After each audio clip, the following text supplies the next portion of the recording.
Salut les réalistes de Twitch et de YouTube, c'est Floupoupi et bienvenue pour cet hebdo JDR du 5 juin 2026 où on va reparler de la constitution d'un syndicat chez Wizards of the Coast et des manœuvres très discutables, voire bien dégueu de la direction pour contrer ça. On va aussi parler de l'arrêt d'une gamme que j'aime bien, mais aussi du retour de licences qu'on pensait disparues et qui pop d'un coup, qui semblent revenir à la vie. Bien sûr aussi, je ferai un petit tour des sorties numériques qui ont attiré mon attention, sachant que là, je vais vraiment vous parler de 3 sorties numériques que je n'ai personnellement pas achetées, donc ça va être du très flou. Et bien sûr, les précommandes, financement participatif et le bon plan de la semaine. Allez, c'est parti. Bon, allez, on va commencer les news du coup de cette semaine avec le retour d'une licence que je pensais morte et enterrée, personnellement. Du coup, hop, on va repasser passer ça sur les partages d'écran. Je vais couper la musique 2 secondes pour vous passer du coup un petit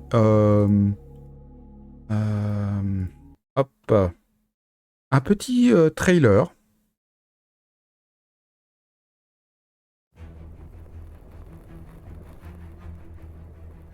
Alors du coup, je vais vous augmenter le son.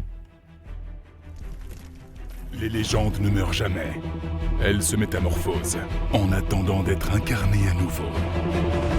Et oui, ils sont en vie, mais changent de nom. Tant qu'il y aura des héros pour se lever, réunir une armée et se lancer dans la bataille. Donc Confrontation revient. Donc le jeu de figurines. De toute nouvelle forme. Tant qu'il existera des aventuriers assez courageux pour explorer chaque recoin de la cité, pour affronter ce qui s'y tapit, et d'en ressortir changé. Parce que chaque chemin, chaque pierre, chaque individu porte l'empreinte d'un monde. Un monde dont les arcanes restent à déchiffrer. Et pour ceux qui refusent de croire que les dés sont jetés, il reste toujours un destin à écrire et un rôle à jouer. Voilà. Évidemment, si je voulais en parler ce soir, c'était surtout pour ça. Alors, du coup, on va refaire un point vite fait, rapidement. Confrontation, c'était un jeu de figurines d'escarmouche édité par Rackham au début des années 2000, qui avait un concept très simple. Chaque figurine était fournie avec un livret de règles, tout petit livret de règles, donc facile à apprendre, et une carte du personnage ou des troupes qui permettait de très facilement en fait de constituer une petite troupe et de se lancer en fait donc dans du jeu d'escarmouche avec figurines sur du coup au départ l'idée c'était vraiment des petites escarmouches avec une dizaine voire une vingtaine grand maximum de figurines. Voire pour certaines armées, quand vous jouiez Wolfen, vu le prix de chacune des troupes, puisque évidemment chaque figurine avait un coût et pour équilibrer en fait les combats, vous aviez genre des combats 100 points contre 200 points, 100 points contre 100 points, 200 points contre 200 points et ainsi de suite. Alors ça a eu son succès, ça a eu plusieurs versions, plusieurs éditions.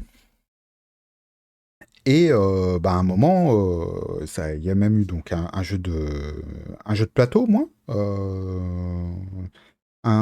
et un jeu de rôle qui s'appelait 4 Vallons. Rackham, alors j'ai pas toutes les bibles de pourquoi Rackham a coulé, mais à un moment, en gros, ils ont coulé. Et la licence avait été reprise à l'époque par Sans Détour. Qui, alors, vous refait pas tout le bordel, mais Sans Détour, sans détourner, et a fait évidemment de la grosse merde avec la licence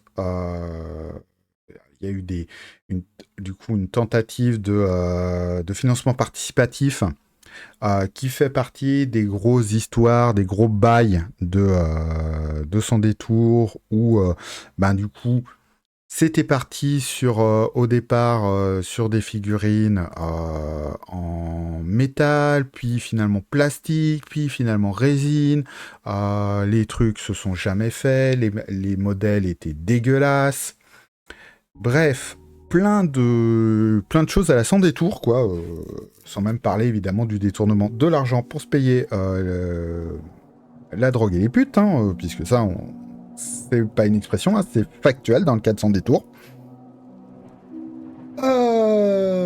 Et depuis, donc avec la disparition de Sans Détour, plus de nouvelles de Confrontation et de Arclash, l'univers qui est rattaché. Du coup, pour moi, la licence, elle était morte. Et donc, on a Monolith Board Game, donc qui est une boîte française de jeux de figurines,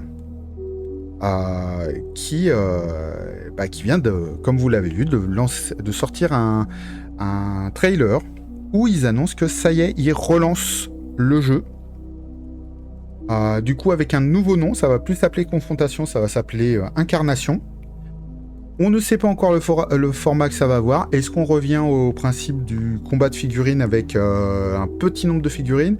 Est-ce qu'on part plutôt sur l'orientation qui devait reprendre la version Ragnarok, qui du coup était la version en mode armée contre armée à la Warhammer Fantasy, Warhammer 40 000.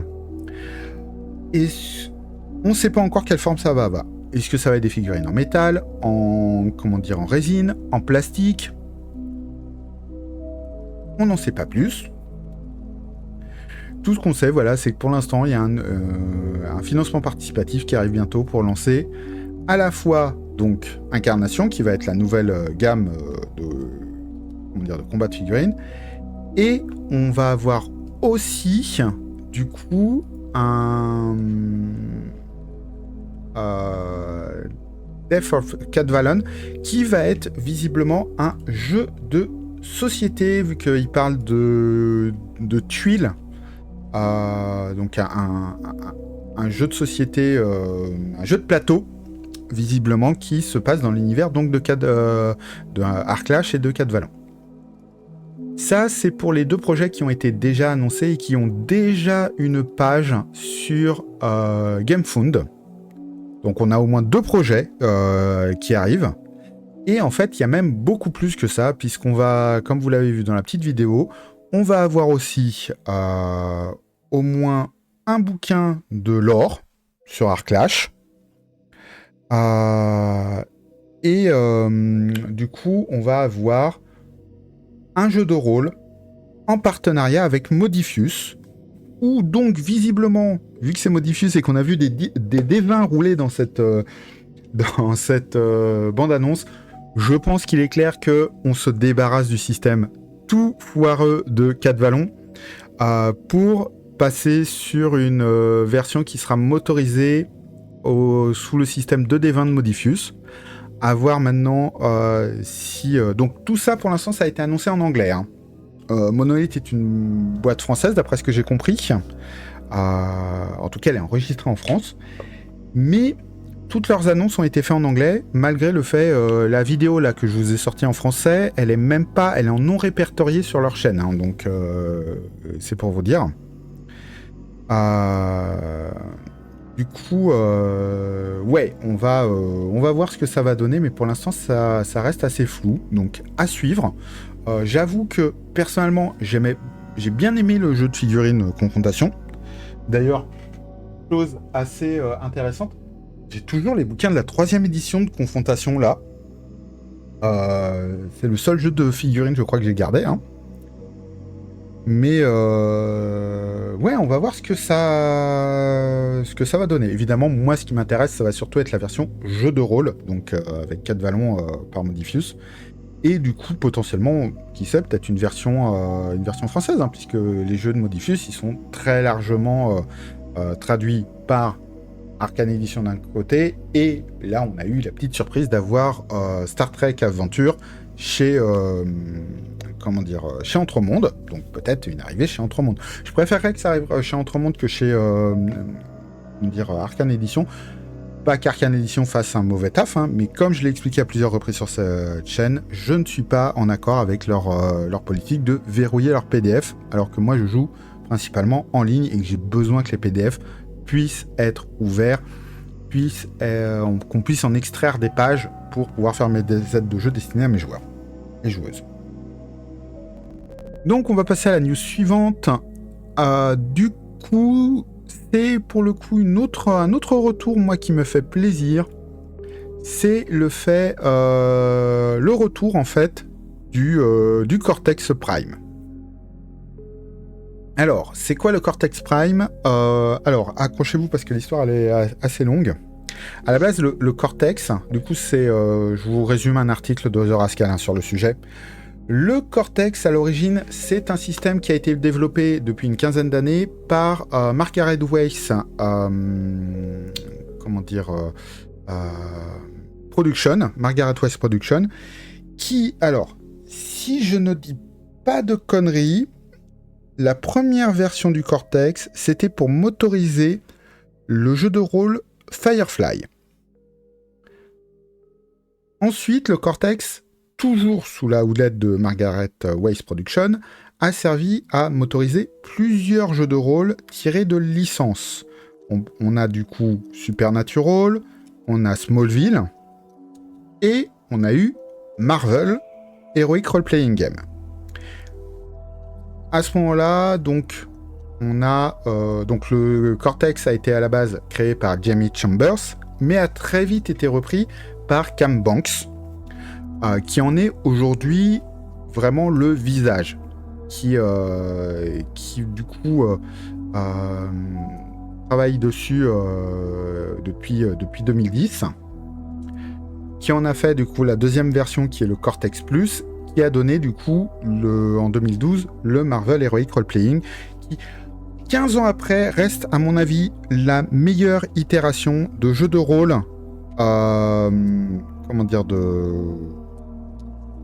adaptant l'univers Marvel.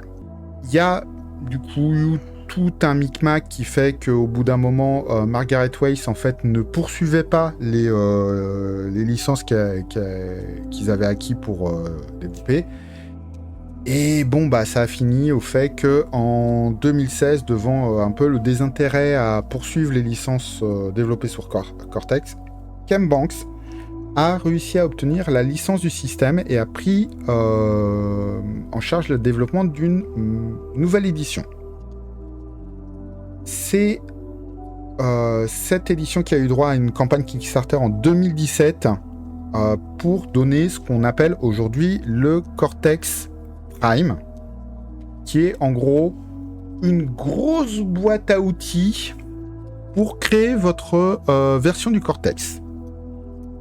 Mais qui avait aussi très rapidement récupéré une licence qui est Call of Xadia, le jeu de rôle basé sur la série animée Netflix Dragon Prince ou Prince des Dragons Prince Dragon en français.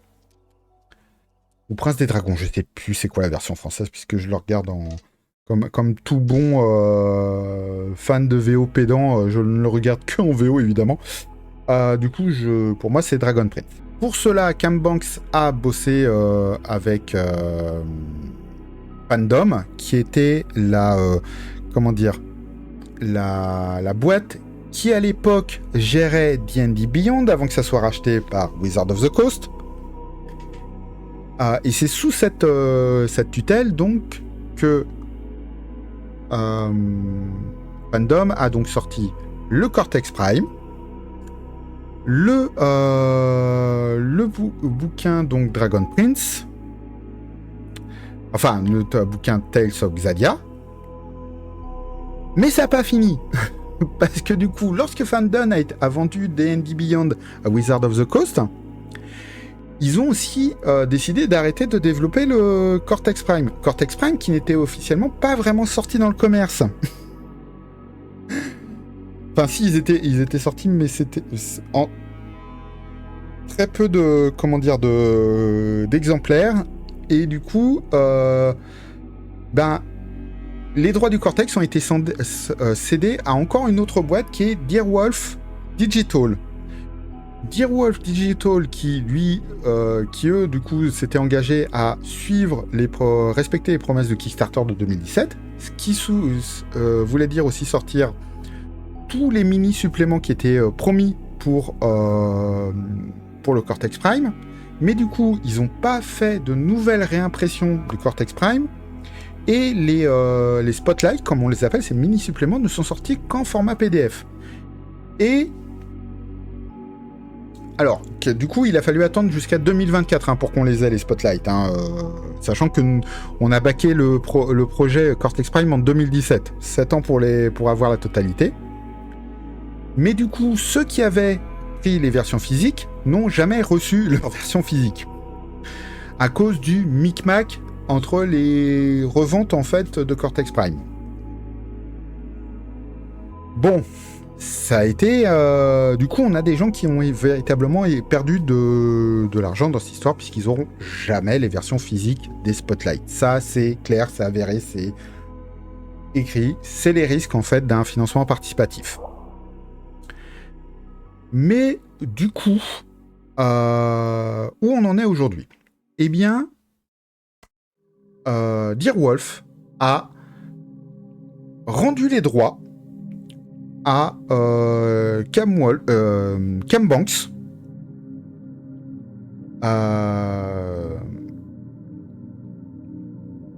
qui du coup, alors techniquement Deerwolf reste propriétaire du jeu, mais Rusty Selward, la nouvelle entité fondée par Cambanks, a un accord de sous-licence qui leur permet, d'une part, eux, de publier du contenu pour Cortex Prime, qui apparemment va enfin avoir une nouvelle sortie en physique. Rusty Selward peut sortir des nouveaux spotlights, donc des nouveaux suppléments au format numérique pour le Cortex, et donc on va en reparler dans la partie sortie numérique de l'émission, puisque justement, il y a toute une vague de spotlights qui sont déjà sortis. Je pense qu'en fait, ils ont développé pendant plusieurs années.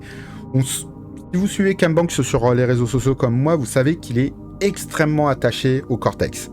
Donc, c'est quelque chose d'extrêmement important pour lui. Je pense qu'en fait, depuis 2017, il n'a pas arrêté de bosser avec son équipe sur des spotlights et compagnie, en plus de ce qui avait été promis pour ceux qui étaient dans le financement participatif. Et en gros, là, maintenant que les vannes sont ouvertes, il a tout balancé d'un coup. Je vais pas vous lire l'interview en fait de Rascal de Cambanks, mais voilà, en gros, ce qu'il faut comprendre, c'est qu'ils ont enfin le droit de sortir du nouveau matos pour le Cortex Prime, que ils vont aussi développer une licence qui permettra des projets communautaires, mais je ne crois pas qu'ils puissent par contre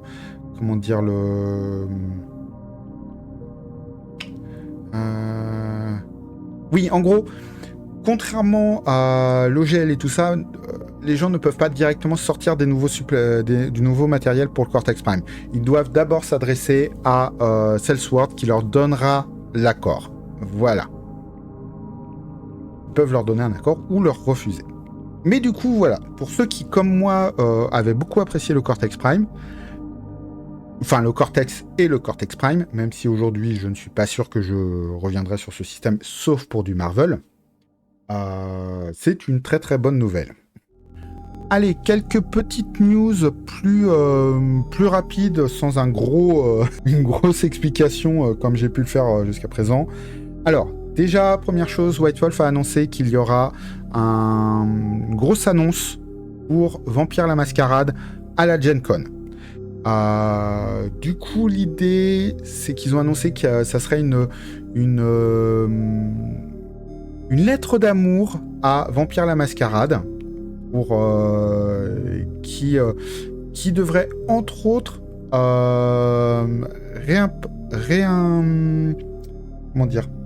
réintégrer l'amour que certains portaient pour le métaplot.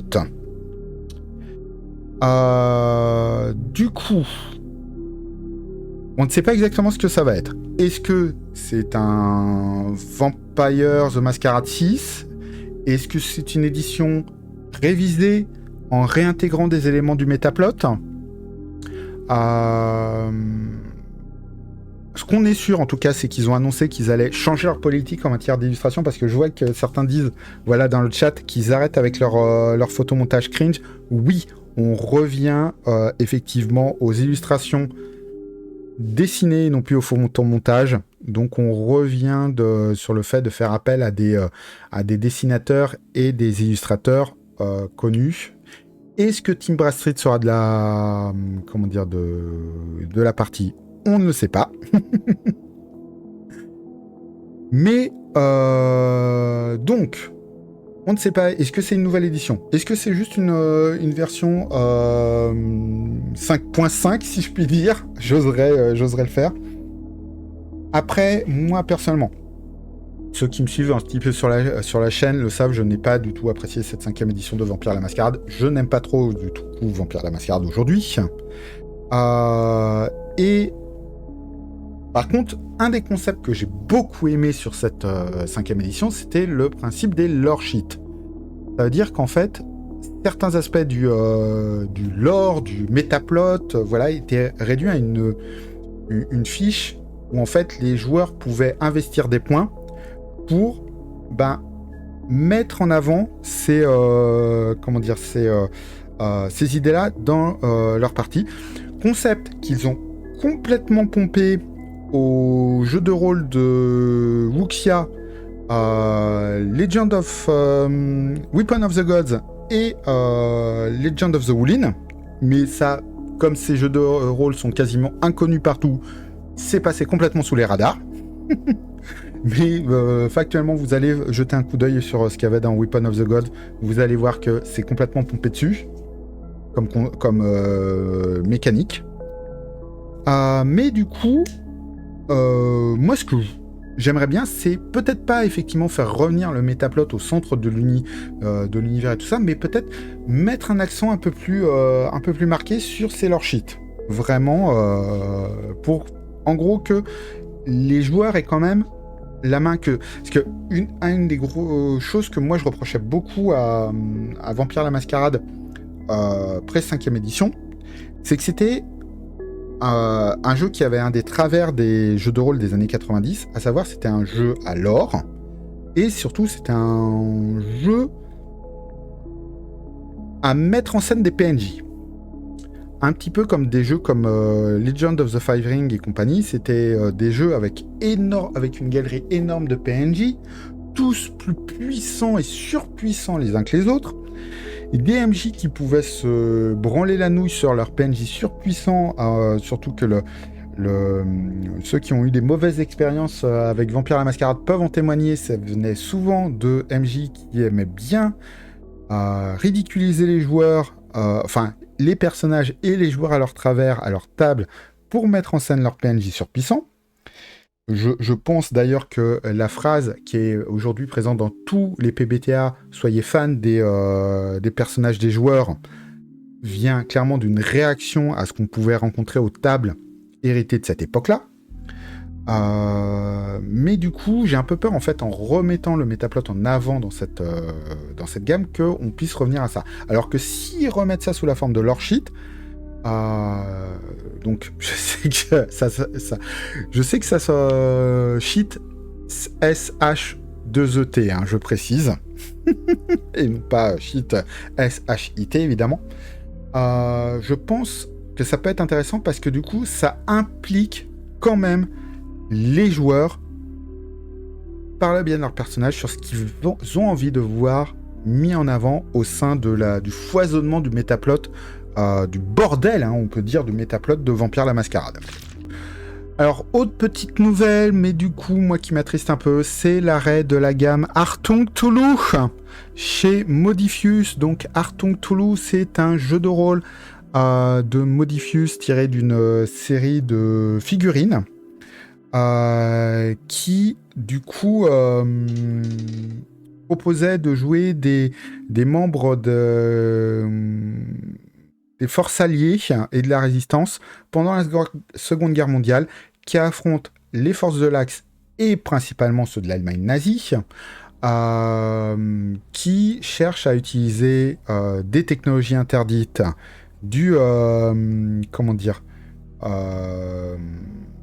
et les pouvoirs du mythe de Cthulhu pour tenter de gagner la Seconde Guerre mondiale. Bref, c'est un jeu dont je vous ai parlé à plusieurs reprises parce que c'est un jeu qui permet de mélanger avec plaisir deux de mes plaisirs, à savoir le fait de taper sur des nazis et sur des bestioles à tentacules. Et parfois sur des nazis à tentacules.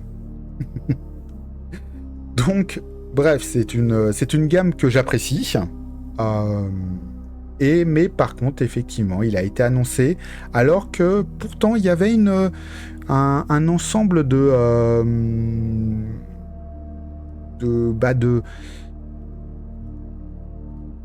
projets en fait qui étaient rattachés à Achtung Cthulhu avec entre autres ce qu'on appelle une living campaign, ça veut dire une campagne distribuée dans adressée en fait aux conventions et aux boutiques de jeux de rôle pour permettre d'organiser des parties sur place qui on stoppe tout.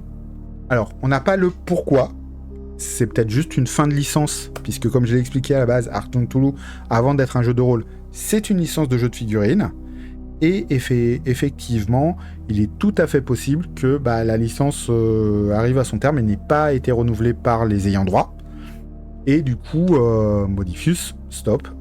Du coup, le supplément sur la Suède, dont je vous ai parlé il y a quelques mois, sera le dernier. Et par contre, effectivement, ce qui visiblement reste toujours possible, ça sera pour les personnes tiers de sortir des suppléments communautaires via leur licence de OGL interne à Modiphius. Donc à voir si des gens reprendront le flambeau. Je sais pas du coup si est-ce qu'on a le droit de commercialiser ces suppléments-là alors que la licence n'appartient plus à Modiphius, ou est-ce que du coup on peut sortir quand même des suppléments pour Achtung Cthulhu mais uniquement à titre gratuit? J'ai pas été lire les petites lignes. Alors la semaine dernière c'était les 1 an de Daggerheart et à cette occasion du coup il y a un scénario gratuit à aller récupérer sur le site de Darrington Press. Évidemment, je vous mettrai le lien dans la description de la vidéo. Je me rends compte que j'ai complètement oublié de mettre les liens dans le chat ce soir. Bon vous trouverez tous les liens sous la vidéo sur YouTube. Je vais pas... J'ai pas envie de m'y remettre. Mais du coup, pour les 1 an de Daggerheart, on a un scénario qui, de mémoire, fait une 20aine de pages, si je dis pas de bêtises. Je l'avais téléchargé quelque part, que je le retrouve. Je sais plus par contre où je l'ai rangé, c'est une horreur. Mais bref, un bon gros scénario prévu pour tiers 1 et 2, si je ne dis pas de bêtises. Et du coup, voilà, c'est gratuit, c'est offert, c'est pour fêter les 1 an de Daggerheart. D'ailleurs, au passage, sachez que si vous suivez la VF, du coup, là, pour ceux qui ont backé et ceux qui ont précommandé la VF de Daggerheart, on est en train de recevoir les PDF. Et BBE a annoncé qu'ils allaient proposer la VF aussi du premier supplément officiel de Daggerheart, donc Open Fear, qui arrive cet été du coup en anglais. Le 29 juin, ça arrive en financement participatif sur Game of Tabletop. Donc je suppose pour une sortie l'année prochaine en français. Hein. Autre petite news rapide, on a la date pour alors c'est pas un supplément, mais pour la version Fils des Brumes, Storm Mistborn du jeu de rôle, enfin des jeux de rôle Cosmere, donc tirés des romans de Brandon Sanderson. Donc pour ceux qui ont suivi, on a eu un énorme financement participatif il y a de cela 3 ans, si je dis pas de conneries. Ça a débouché sur un premier jeu basé sur les Chroniques de Rochard, et donc lui sorti en 2025, si je dis pas de bêtises. Et du coup, l'idée c'était le financement participatif a aussi financé la production d'autres jeux se déroulant dans le multiverse, dans le Cosmere, donc le multiverse développé par Brandon Sanderson au sein de ses romans. Et du coup, on va avoir à la fin de l'année, donc en novembre de cette année, le supplément qui se base sur Mistborn, sur donc Fils des Brumes, je crois en français. J'ai lu que les Chroniques de Rochard pour le moment de Brandon Sanderson, donc je n'ai pas encore lu Fils des Brumes. Mais du coup, je sais que beaucoup de gens l'apprécient et la trouvent même mieux que les Chroniques de Rochard, cette série de romans. Donc je pense qu'effectivement, beaucoup de gens doivent attendre cette version. Du coup, ce n'est pas un supplément pour le jeu de rôle déjà sorti qui, lui, se concentre sur les Chroniques de Rochard. Ça va être un nouveau bouquin de 400 pages qui, normalement, devrait utiliser le même système de jeu, le même corps de système de jeu, mais du coup avec un système de magie complètement différent, puisque la particularité de l'univers du Cosmere, c'est qu'il a vraiment développé des systèmes de magie extrêmement différents sur les différents univers, mais qui vont pouvoir en théorie se mélanger, puisque c'est un seul et même multiverse. Mais du coup, il y a quand même des chances que dans le bouquin de 400 pages, comment dire, il y a des redites, un petit peu comme ce qu'avaient fait les 3 bouquins, les 3 jeux de FFG Edge qui se passent dans l'univers Star Wars, où on a des gros blocs de copier-coller sur le système de jeu. Là, pareillement, on va avoir des gros blocs du système de jeu. Le cœur du système de jeu, c'est censé être le même entre les différents jeux. Mais bon, alors peut-être que d'ici là, j'aurai eu le temps de mettre le nez dans Fils des Brumes. Et peut-être que je vais craquer comme un gros sale. Sachant qu'on doit avoir normalement Cosmere, du coup, les Chroniques de Rochard, le jeu de rôle, qui arrive en français. Alors, je crois pas qu'on ait eu de date d'annoncer. On sait que c'est en prévision chez Need Games, si je dis pas de bêtises. Donc, ceux qui éditent Fabula Ultima. En français, et ça ne devrait pas passer par un financement participatif, mais directement par une publication en boutique. Donc, par contre, je crois qu'on n'a pas de date. Bon, il est temps de passer au plus gros sujet de la soirée, à savoir, du coup, un retour sur l'histoire de syndication, d'ouverture, de création de syndicats chez Wizards of the Coast. Donc, je vous en avais déjà parlé il y a 3 semaines. Il y a actuellement, au sein de Wizards of the Coast, plus exactement, alors ce n'est pas du coup dans la branche jeu de rôle, ni dans la branche consacrée à Magic. C'est une partie très spécifique de Wizards of the Coast qui actuellement est en négociation donc pour fonder un syndicat. Il s'agit de l'équipe de développement de Magic Arena. Donc le jeu vidéo qui permet de jouer à Magic en ligne. Et du coup qui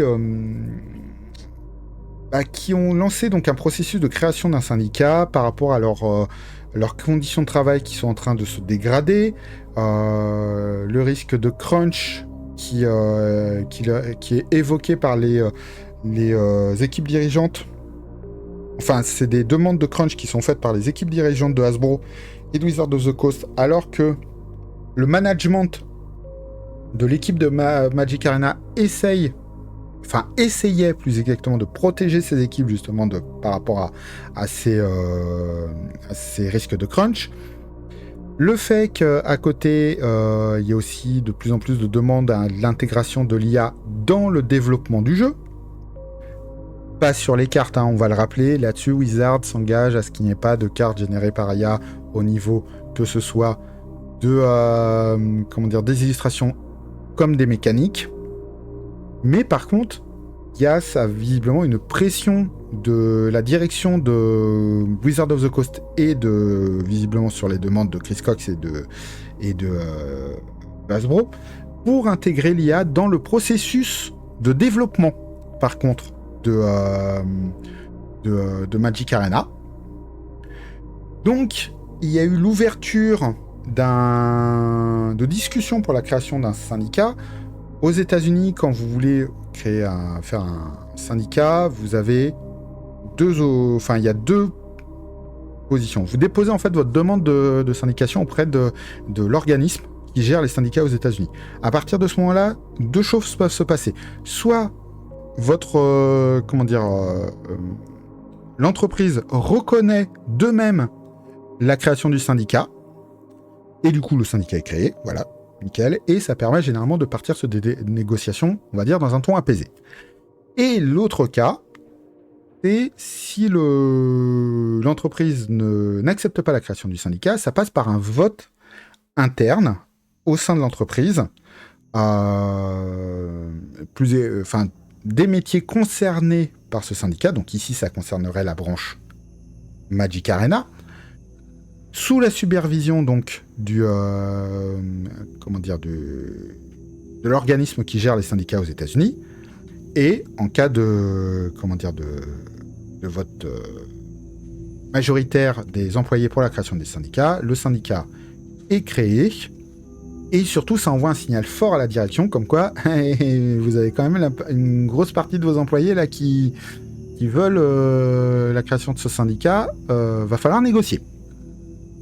Dans les faits, visiblement, Wizards of the Coast avait choisi la deuxième option, puisqu'ils avaient jusqu'au 1er mai pour répondre à la demande de création de syndicat. Ils ont choisi de ne pas répondre. Donc aujourd'hui, on est dans la phase où un vote va être organisé. Et dans ce contexte-là, The Rascal, encore eux, a fait un article pour révéler comment on a des pratiques assez moyennes de la part de Wizard of the Coast, qui vont en plus là-dessus à la fin on va lire l'article ensemble de Wizard, l'article de Rascal, et je vais revenir aussi sur des choses qui ont été retranscrites sur Blue Sky par des membres en fait des organisateurs de ce syndicat, qui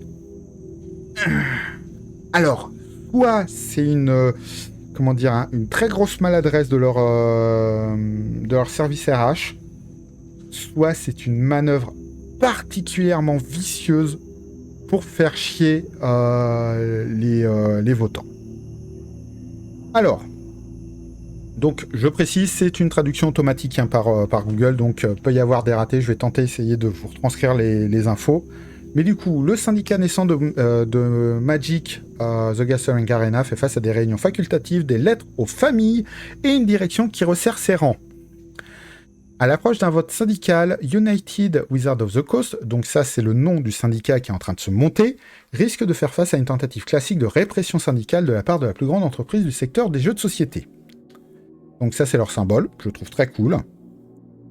Des membres de l'équipe de Magic The Gathering Arena, actuellement en cours de syndicalisation, ont confié à Rascal que la société mère, Wizards of the Coast, avait instrumentalisé une réunion publique le 28 mai pour y diffuser, selon 2 employés, des arguments visant à dissuader la syndicalisation pendant 1 heure.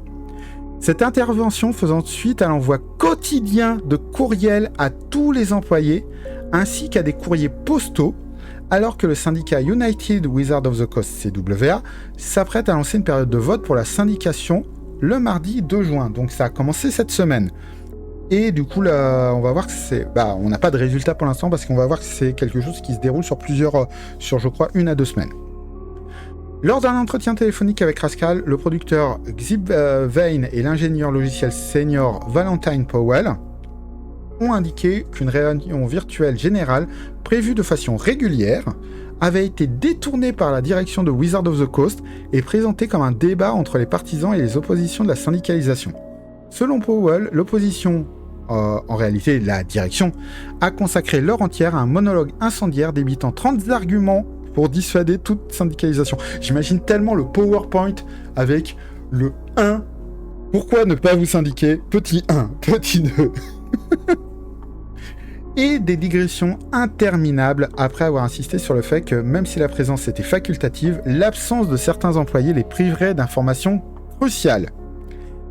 Cette réunion constituait une nouvelle manœuvre pour contourner les subtilités juridiques liées aux actions antisyndicales dans l'État de Washington, où les réunions publiques à huis clos visant à décourager la syndicalisation ont été interdites en 2024. Donc en gros, comme ils n'avaient pas le droit de faire une réunion publique pour décourager la syndicalisation, ils sont intervenus dans une réunion régulière de leur équipe pour leur débiter pendant 1 heure des arguments anti-syndicats. Donc Vane et Powell, ainsi que la plupart des autres partisans du syndicat, et on va rappeler que d'après le courrier qui a été signé par les employés en interne pour demander la création de ce syndicat, ils sont visiblement largement majoritaires, ne sont pas restés suffisamment longtemps pour répondre à ce prétendu débat, préférant reprendre leurs activités de maintenance du jeu vidéo numérique Magic the Gathering. Nous avons déjà les voix nécessaires, il n'y a pas de débat, nous sommes prêts à nous syndiquer, nous n'avons donc pas jugé utile de leur accorder de l'attention, a déclaré Powell. Simple, clean, propre.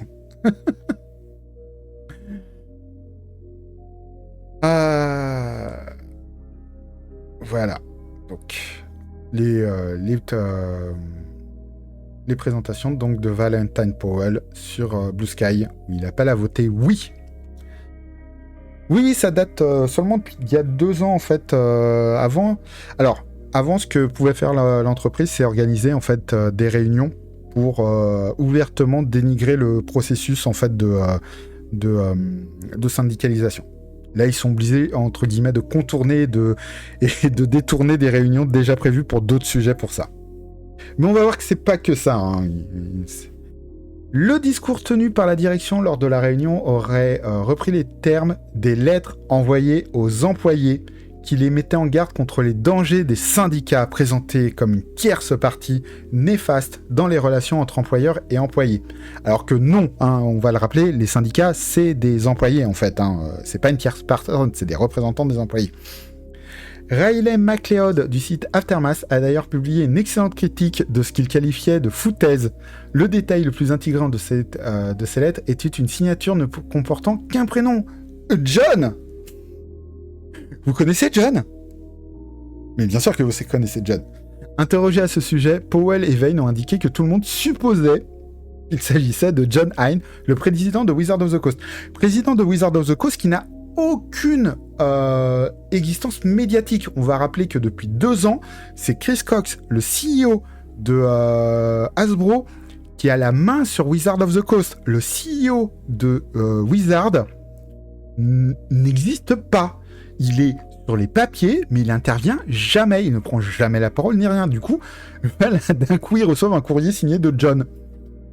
Aucun autre John ne figure dans la direction de l'éditeur de jeux de société. Faute de confirmation, parce que donc le mec, il signe John, mais on n'a aucune confirmation que c'est John Haidt. Faute de confirmation, les sympathisants syndicaux ont désigné ce mystérieux donneur de leçons simplement comme John Wizard, John Hasbro ou John Wizard of the Coast. Bonjour, je suis John Darksoul. Le fameux protagoniste de la série de jeux vidéo Dark Souls. Powell aurait auparavant travaillé avec Hyde chez Blizzard. Oui, parce que John Hyde, donc le dirigeant actuel de Wizards of the Coast, c'est un ancien de chez Blizzard. où ils faisaient tous deux partie de l'équipe de World of Warcraft. Et selon eux, alors, selon IL, plus exactement, puisque du coup, là, on parle de Powell, et Powell se désigne avec les pronoms them, du coup, ils traduisent ça par eux dans la traduction automatique, mais c'est IL.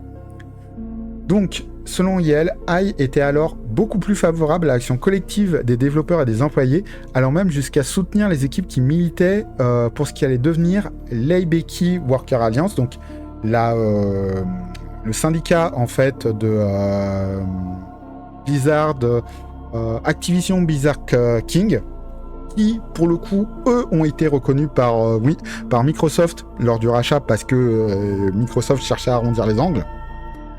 Powell et Vane affirment que Hyde était présent à une première réunion avec les employés d'Arena la semaine où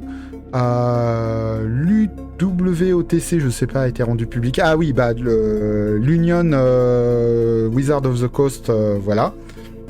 Et qu'il s'est joint aux autres responsables pour saboter immédiatement les revendications du syndicat. Donc le mec, quand il était employé chez Wizard of the Coast, chez Blizzard, il était OK avec le principe de syndiquer. Bizarrement, quand il est devenu CEO chez Wizard, wouhou! Rascal a contacté Wizard of the Coast et Hasbro pour obtenir des commentaires, mais n'a reçu aucune réponse. Nous ne sommes pas étonnés. Les employés ont déclaré avoir été pris au dépourvu au départ, mais la direction a passé la première réunion à nuancer ses propos concernant l'obligation de retour au bureau. Parce que, oui, j'ai pas pensé, mais aussi une des raisons pour lesquelles il y a la constitution de ce syndicat, c'est parce que Wizard veut revenir sur les accords de télétravail pour les développeurs donc de Magic Arena.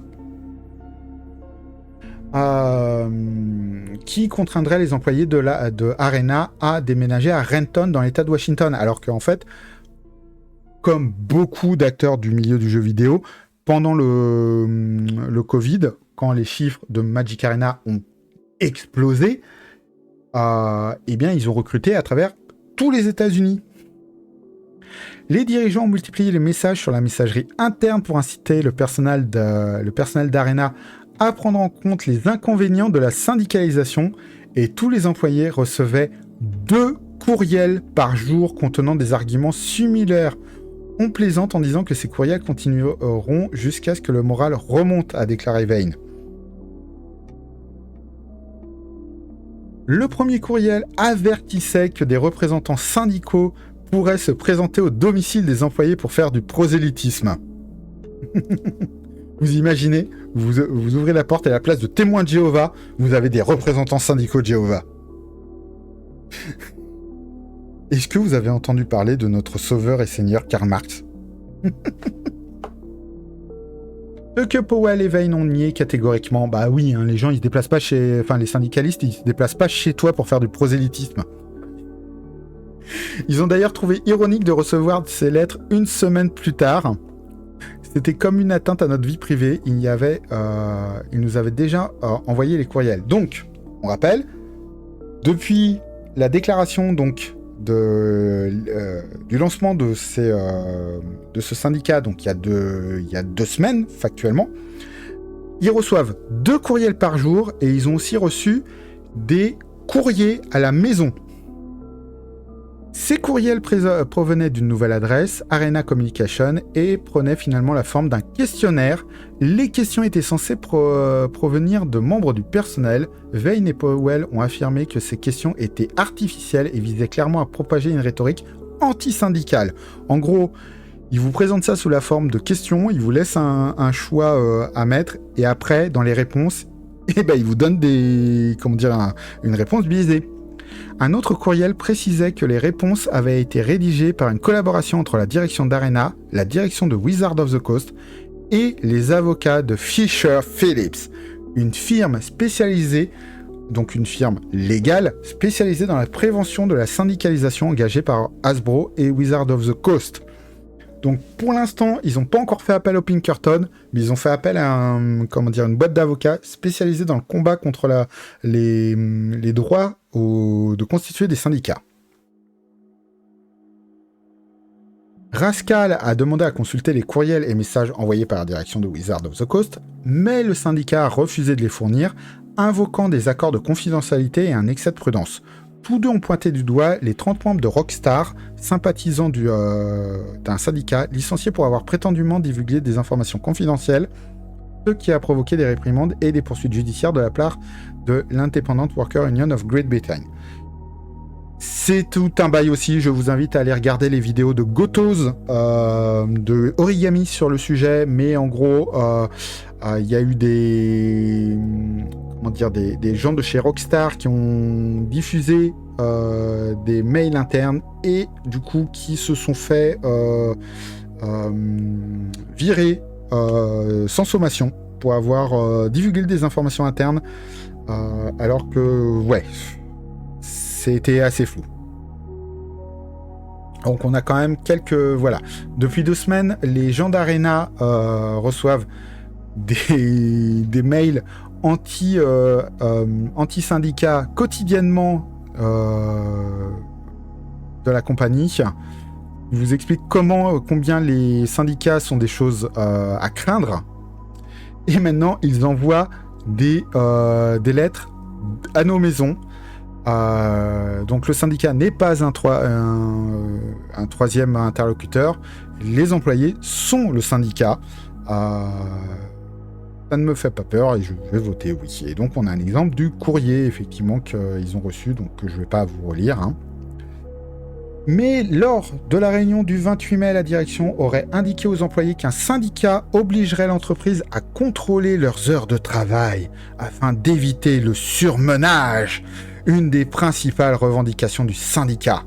Powell a rapporté qu'un responsable lui avait dit « N'est-ce pas terrifiant qu'on surveille votre temps de travail ? Je ne veux pas vivre dans un tel monde !» Vane a précisé qu'une telle situation ne se produirait que si Wizards of the Coast et le syndicat y consentaient et que dans le modèle actuel, ce pouvoir de décision appartenait entièrement à l'employeur. Voilà. Vous imaginez qu'on vérifie que tu ne fasses pas 50 heures par semaine alors que ton contrat était de 35 ? C'est terrifiant, moi je dis. C'était extrêmement difficile d'entendre un membre de notre direction essayer de nous culpabiliser en disant que nous semions la discorde au sein de l'équipe, que nous les empêchions de travailler sur ces politiques. Je vous le promets en coulisses, j'y travaille, a déclaré Powell à propos des promesses passées de la direction de Wizards of the Coast. Cela fait plus d'1 an que vous nous dites que nous ne pouvons rien faire. Les RH nous ont même dit que si cela ne nous convenait pas, nous devions chercher un autre emploi. Nous ne voulons pas, nous voulons travailler ici. Nous aimons ce jeu, cette entreprise et nos collègues. Nous voulons simplement de meilleures conditions de travail. Voilà. Donc la bonne culpabilisation. En vous syndiquant, vous allez créer des problèmes au sein de l'entreprise. Voilà. Les employés ne sont pas les seuls à subir la pression et la propagande accrue de la position antisyndicale de Wizards of the Coast. Selon Vane, la direction d'Arena et les superviseurs directs sont convoqués quotidiennement à des réunions de formation obligatoires sur le syndicat, animé par les avocats de Fisher Phillips et des représentants de Hasbro ou de Wizards of the Coast. Nous pensons qu'ils sont bombardés quotidiennement de propagande antisyndicale, ont-ils déclaré, ajoutant que cela a brisé des relations auparavant saines et transformé des collègues en ennemis idéologiques. Ça, c'est important parce qu'il faut savoir qu'au moment où en fait on a eu les premières indications sur la création du syndicat dans cette branche de Wizards of the Coast, ceux qui appelaient à la formation du syndicat appuyaient sur le fait que jusqu'à présent, ils avaient des relations très saines avec leur manager direct. Je précise bien avec leur manager direct, avec leur N+1, sur les conditions de travail, sur la façon dont ils travaillaient. Comme je l'ai expliqué, ces managers avaient jusqu'à présent fait le nécessaire pour empêcher du crunch au sein des équipes. Sauf que là, du coup, depuis le début de cette histoire de syndication, ces managers se font prendre entre quatre yeux pour appliquer une politique anti-syndicat. En créant des tensions véritablement au sein des équipes. La loi nationale sur les relations de travail, appliquée par le NLRB, protège principalement les employés et non les cadres. Et Vane et Powell compatissent donc avec ceux qui ne se trouvent pris au piège. Ils ont précisé qu'aucun d'eux n'avait jamais été syndiqué et qu'ils subissaient les tactiques de la direction sans aucun recours.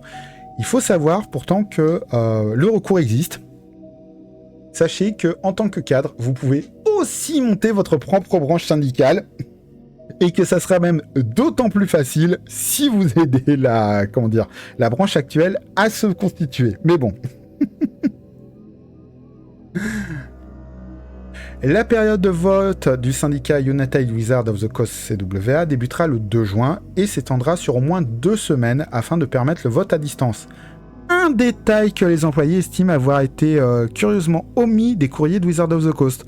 En gros, dans les courriers, il était précisé que... il n'était pas précisé qu'ils avaient le droit de faire un vote à distance. Et ça va poser problème avec un truc sur lequel je vais revenir après. Wizards of the Coast conteste l'éligibilité syndicale de certains postes, ainsi que celle du personnel essentiel qui assure la continuité des activités, a déclaré Vane, laissant peut-être sous-entendre que l'éditeur craint toujours une grève générale. Bah ouais, parce que du coup, ils veulent... En gros, qu'il y ait au moins des travailleurs qui soient considérés comme essentiels au bon fonctionnement de l'entreprise pour qu'ils n'aient pas le droit de se mettre en grève. Powell et Vane ont précisé que le syndicat n'appelle pas la grève pour le moment et n'envisage aucune action en ce sens pour le moment et qu'il se battra avec acharnement pour maintenir l'éligibilité de tous. Le syndicat n'appelle pas non plus au boycott, soulignant que de tels appels ne relèvent ni de la liberté d'expression protégée par le NLRB, ni d'une demande qu'il souhaite formuler à l'encontre des joueurs et des supporters. Il a plutôt exhorté le public à signer une lettre ouverte à la direction et à exprimer son soutien en ligne. Soyez bienveillants envers les équipes des réseaux sociaux et du service clientèle, s'il vous plaît, a déclaré Vane. Oui, parce que, on va le rappeler, hein, c'est les gens à qui vous vous adressez quand vous vous adressez aux réseaux sociaux ou aux services clientèle, c'est pas les managers, c'est pas la tête de Wizards of the Coast et d'Asbro, c'est des petites mains, c'est des employés lambda qui vont se prendre votre malveillance dans la face. Powell a partagé une pétition avec des militants influents. Du coup, si vous êtes un actionnaire favorable au syndicat, nous serions ravis de vous entendre lors de réunions. Je suis convaincu que les syndicats sont une victoire pour vous, je vous le promets, ont-ils déclaré. Et Brennan Limunigan, si vous voulez bien nous faire un petit coup d'œil, ce serait formidable. Bon, Brennan Limunigan, qui, du coup, si vous ne savez pas, hop, voilà, qui c'est l'actuel meneur de jeu de la saison actuelle de Critical Role. Donc, c'est le visage actuel de Donjons et Dragons, hein, auprès du public. Alors, en plus de tout ça, il y a eu... Alors, je vous partage l'article de The Rascal. Bon, par contre, c'est payant, je rappelle, The Rascal. Donc, c'est derrière un paywall, désolé. C'est pour ça que j'ai pris le choix de vous le lire ici. Mais du coup, il y a eu un autre rebondissement particulièrement dégueulasse dans cette histoire, à savoir que une grande partie des employés trans travaillant donc à Wizard, sur le Magic Arena, la branche Magic Arena de Wizard, se sont retrouvés deadnamés. Donc, deadname, c'est utiliser le nom d'une personne avant sa transition. Une personne trans avant sa transition. Et c'est considéré comme une violence particulièrement frontale envers les personnes trans, un comportement transphobe et un acte de violence.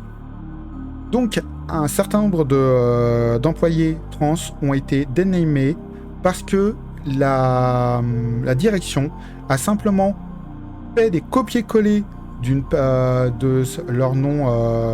de leur nom légal, au sein des courriers de l'enregistrement du nom des personnes qui pourraient voter en personne ou voter à distance. Et ensuite, ils ont envoyé ça à toutes les équipes. Donc ils ont clairement, alors pas forcément outé, mais en tout cas dénamé les personnes. Donc les personnes qui n'étaient pas au courant que certaines personnes étaient trans, vous voyez juste des noms qu'ils ne connaissaient pas. Par contre, évidemment, les personnes trans se sont pris dans la face le fait que l'entreprise, qui pourtant était considérée comme accueillante pour les personnes trans, et ça c'est annoncé, c'est dit clairement en interne depuis plusieurs années, leur a balancé leur dead name dans la tronche et l'a jeté en pâture à l'ensemble des employés. Il semble que ça a été une simple erreur. Une erreur du management et des RH. Je l'espère, parce que l'autre alternative, si c'est pas une erreur, ce qui est déjà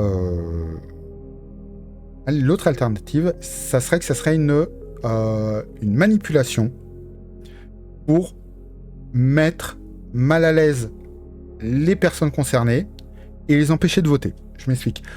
En gros, le management s'est excusé de cette histoire, d'avoir dénamé ouvertement des employés trans. Le problème, c'est qu'ils n'ont pas mis à jour les noms des employés. C'est-à-dire que les employés qui vont aller voter pour cette syndicalisation ou non, qui sont concernés par ces dead names, vont être obligés de se désigner par leur dead name pour avoir le droit de voter. Avec tout ce que ça implique de violence psychologique, d'avoir de fait de se présenter sous un nom sous une identité qui n'est pas la tienne, du fait d'avoir peut-être, pour le cas des votes en présentiel, à se outer, à devoir expliquer sa situation. C'est des discours qu'on entend régulièrement chaque fois qu'il y a une élection en France. Les personnes trans expliquent combien c'est une violence quand effectivement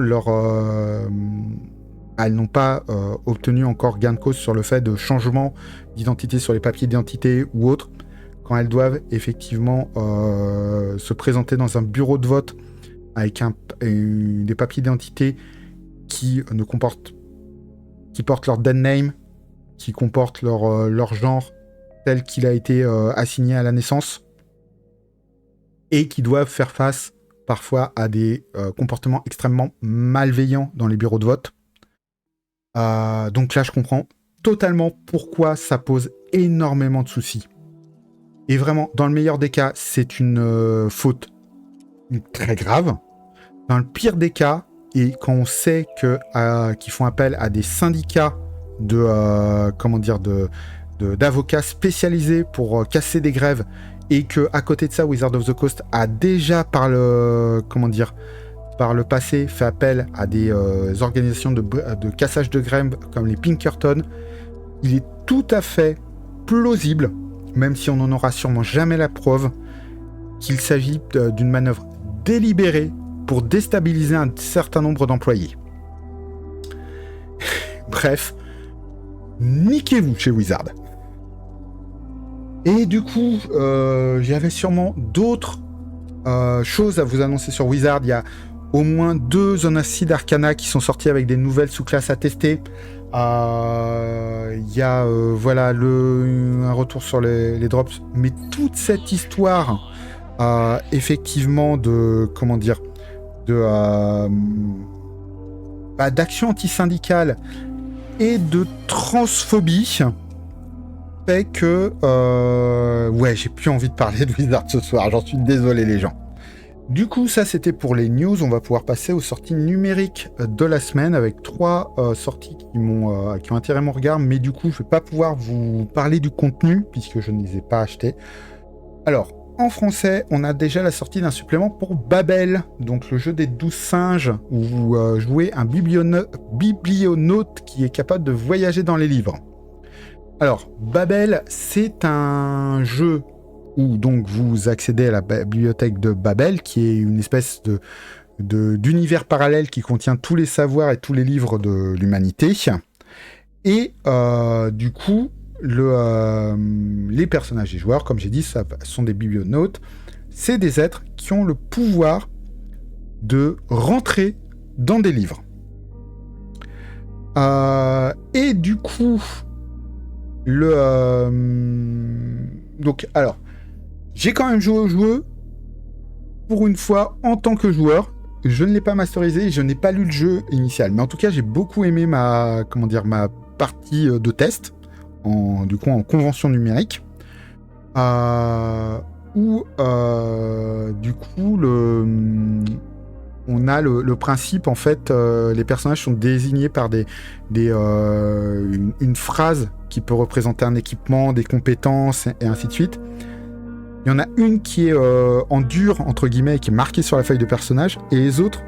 Alors, comme on jouait en virtuel, nous, c'était sous la forme de post-it sur Miro, mais quand vous jouez en physique, vous avez en fait les compétences temporaires de votre personnage qui sont écrites sur des post-it ou sur des feuilles volantes, et vous, au fur et à mesure que vous allez utiliser ces compétences dans vos jets, vous allez froisser la feuille, la déchirer, la redéplier, tenter de la recoller ensemble, et ainsi de suite. Du coup, ça c'est le jeu de base. Et il y a donc un supplément qui s'appelle Lorem Ipsum.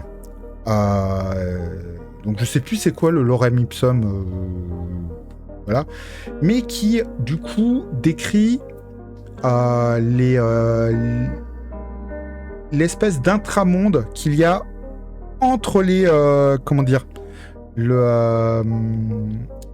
entre les univers des livres et ceux de la bibliothèque de Babel. Il s'appelle littéralement le Lorem Ipsum. Voilà. Et du coup, qui décrit cette zone et voilà, les lieux qui est particulier qui s'y trouvent. Qu'il s'agit donc d'une espèce de sous-réalité en dessous des royaumes des livres. Et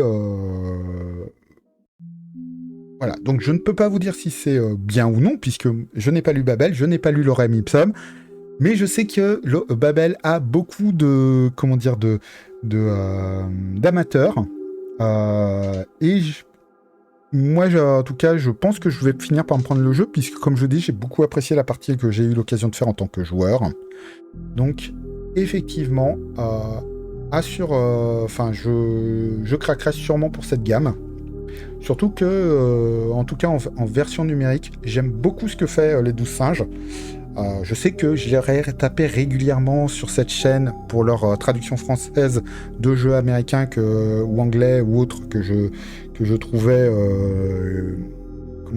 claqués au sol. Mais par contre, quand ils développent des projets internes, je les trouve extrêmement bien foutus.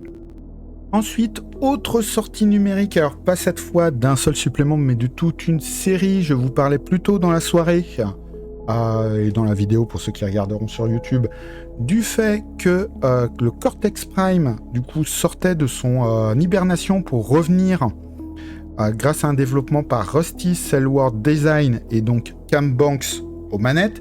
Eh bien, comme je l'expliquais tout à l'heure, il y a eu la sortie de toute une... toute une série de suppléments qui sont sortis d'un coup, sur 2 semaines, de cadres de campagne, donc édités par Rusty Cellworld. Du coup, pour 3 ou 4 euros chacun,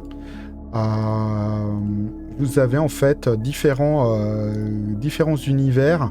Alors comme ça, du coup, on a Kid Bash qui est... ça c'est juste un univers de super-héros classique, voilà, où vous créez tout avec le MJ. Retired No More, où du coup c'est un setting pulp mais où du coup on joue des vieux aventuriers à la retraite.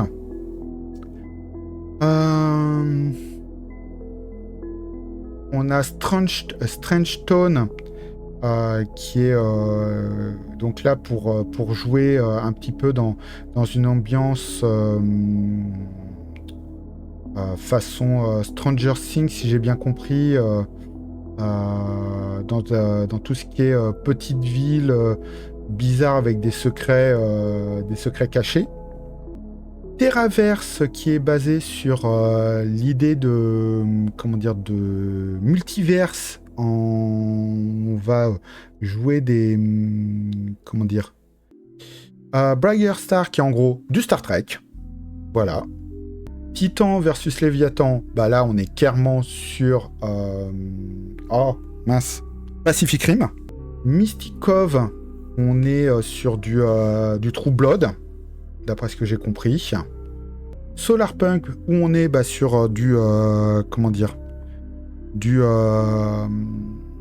post-apocalyptique, mais où on va jouer sur la reconstruction justement, plutôt que sur le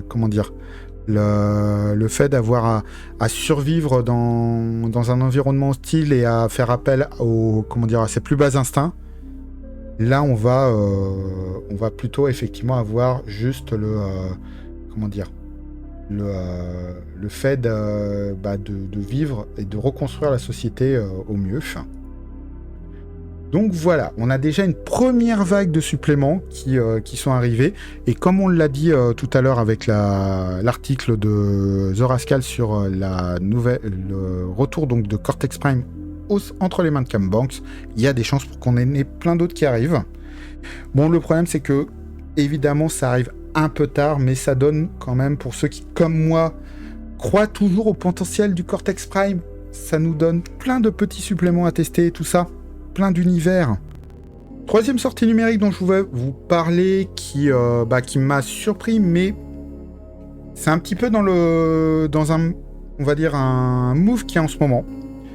C'est la sortie d'un jeu de rôle officiel issu du JRPG. Alors la licence, elle s'appelle Legend of Heroes, Trails of machin. Il y a par exemple Trails of the Sky, Trails in the Sky, Trails of machin, Trails of truc, un petit peu à la tout ce qui est les Tales of, pour ceux qui connaissent la licence de Tales of. Et ben c'est le même principe. Vous avez Legend of Heroes, c'est la licence globale, et après il y a des sous jeux entre guillemets qui s'appellent tous Trails of machin. Et du coup ils ont sorti un jeu basé sur cette licence. Donc après on a eu quoi du coup ces derniers temps? On a eu la version anglaise de Shin Megami Tensei 3, Lucifer's Call, qui est sorti, je sais pas, 10 ou 12 ans après sa sortie au Japon. On a eu le jeu de rôle officiel Final Fantasy XIV. On a eu les jeux de rôle Dark Souls, donc la version japonaise traduite en français et la version anglaise adaptée fait en Donjons et Dragons 5. Qu'est-ce qu'on a d'autre qui est sorti récemment? Enfin bref, il y a tout un move alors d'adaptation de JRPG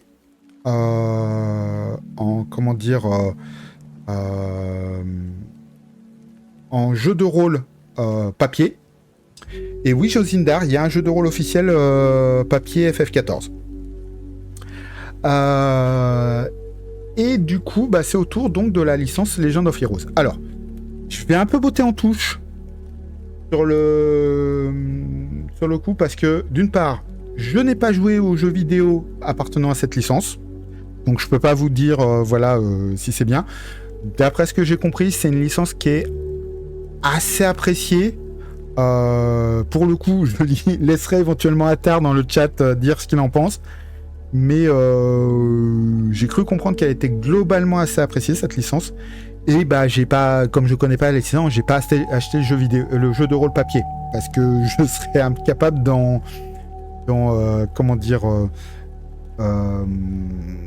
d'en juger de la qualité en tant qu'adaptation.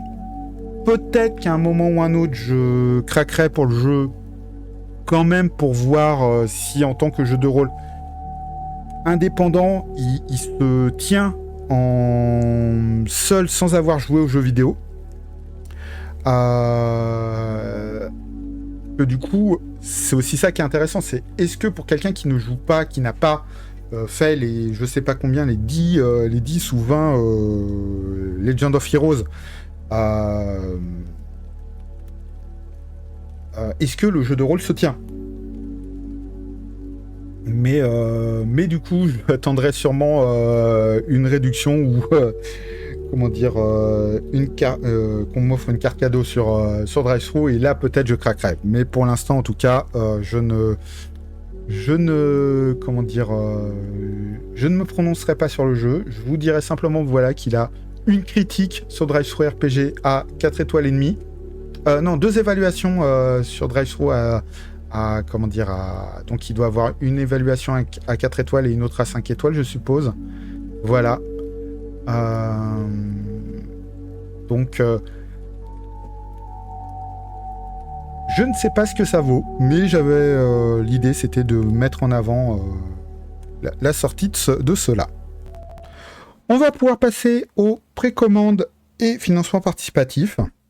Et je dis bien précommande parce que du coup, on a 2 projets qui se déclarent clairement en précommande et pas en précommande participative via la plateforme Game of Tabletop.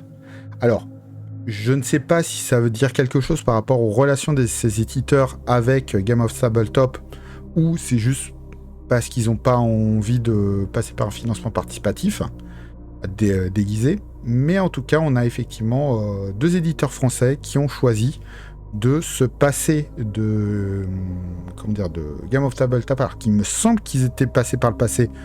En tout cas, pour le premier, c'est sûr qu'il était passé par Game of Tabletop pour financer son jeu. Du coup, en premier, en plus, c'est un petit moment en copinage parce que c'est 2 suppléments sur lesquels on a du Romain D'Huissier, donc quelqu'un que j'apprécie énormément et que je considère comme un ami. Donc, je tiens à préciser, voilà, que je suis pas forcément le plus impartial quand il s'agit de faire sa pub. Mais du coup, on a déjà chez Entremonde les précommandes qui ont commencé aujourd'hui pour un supplément pour les Chroniques de l'étrange. Donc les Chroniques de l'étrange, c'est le jeu de rôle donc écrit par Romain D'Huissier, édité par Entremonde, qui se passe dans l'univers de ses romans, qui du coup vous met dans la peau de Fatsi, du coup des exorcistes chinois qui bossent à Hong Kong, puisque le jeu de rôle en fait s'appelle Les Chroniques de l'étrange Hong Kong. Et du coup, donc dans ce jeu, vous jouez des Fatsi.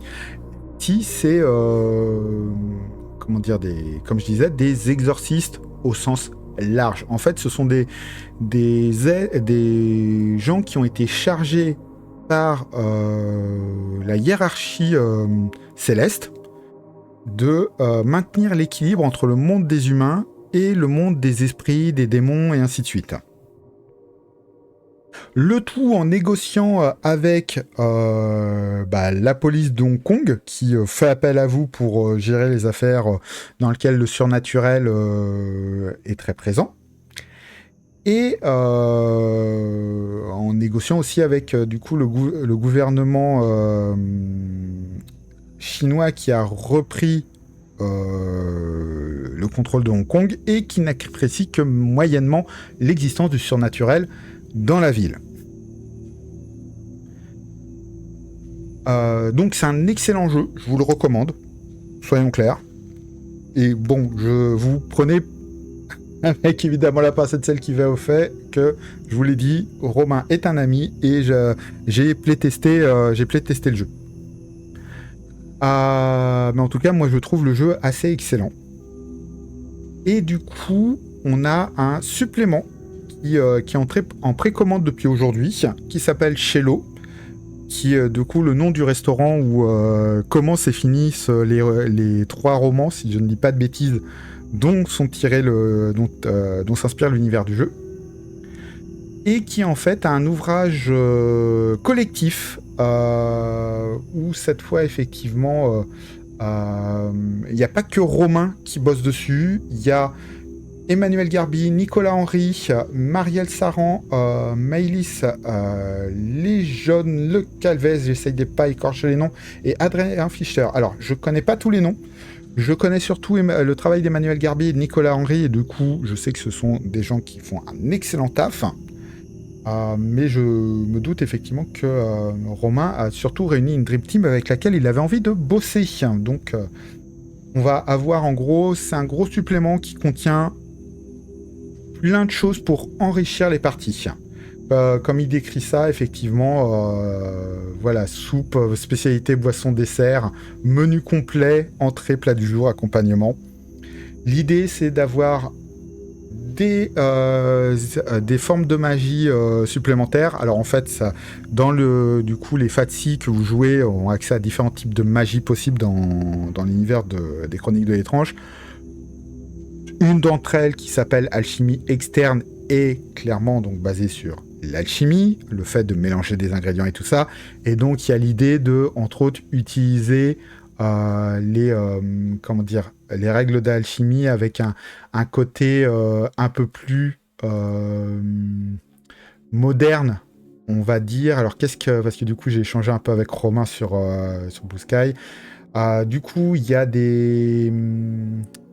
différentes alchimies. On va avoir une alchimie qui passe par la nourriture, par les cosmétiques, par la mixologie. Donc la mixologie, si vous savez pas, c'est l'art de faire des cocktails.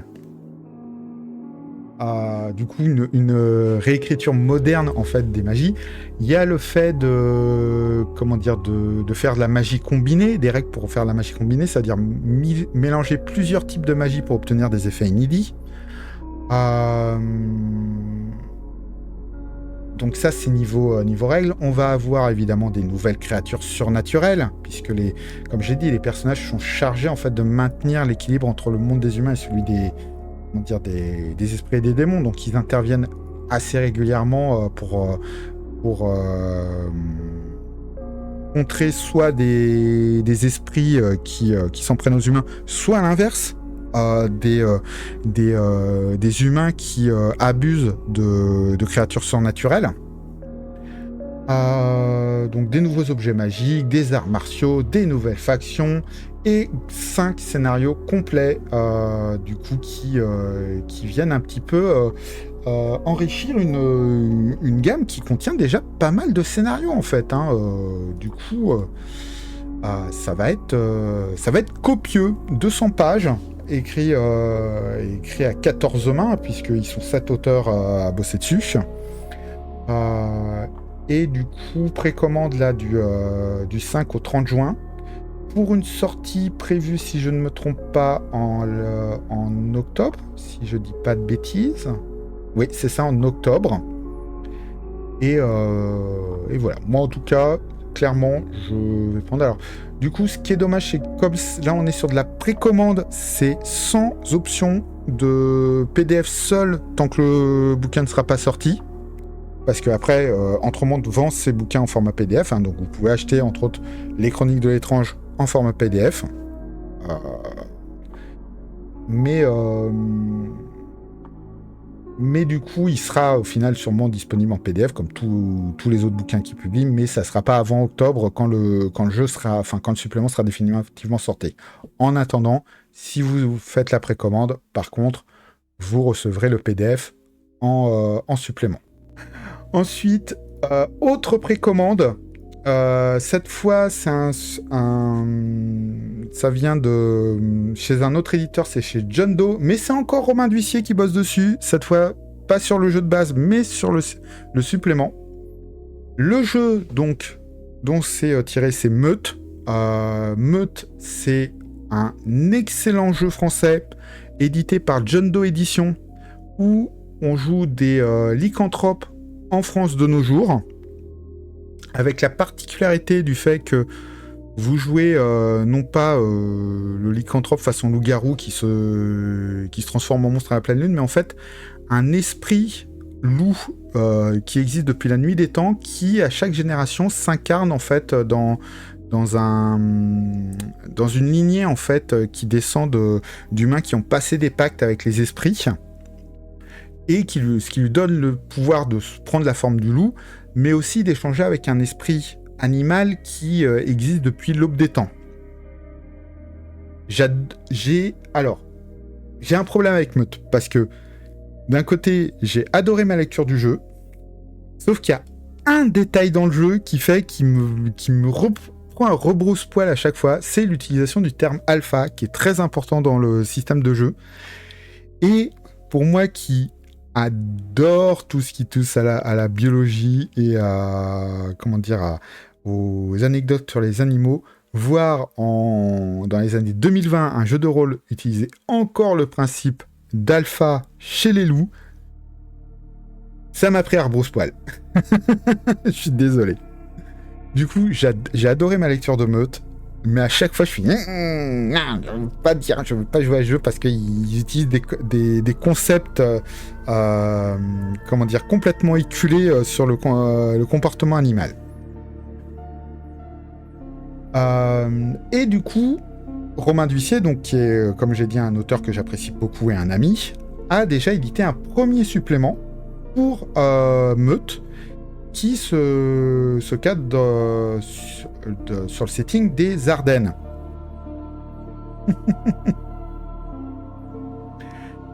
Et là, du coup, il a sorti un deuxième supplément, qui est donc pour l'instant disponible en précommande, un supplément de 50 pages, qui a cette fois pour cadre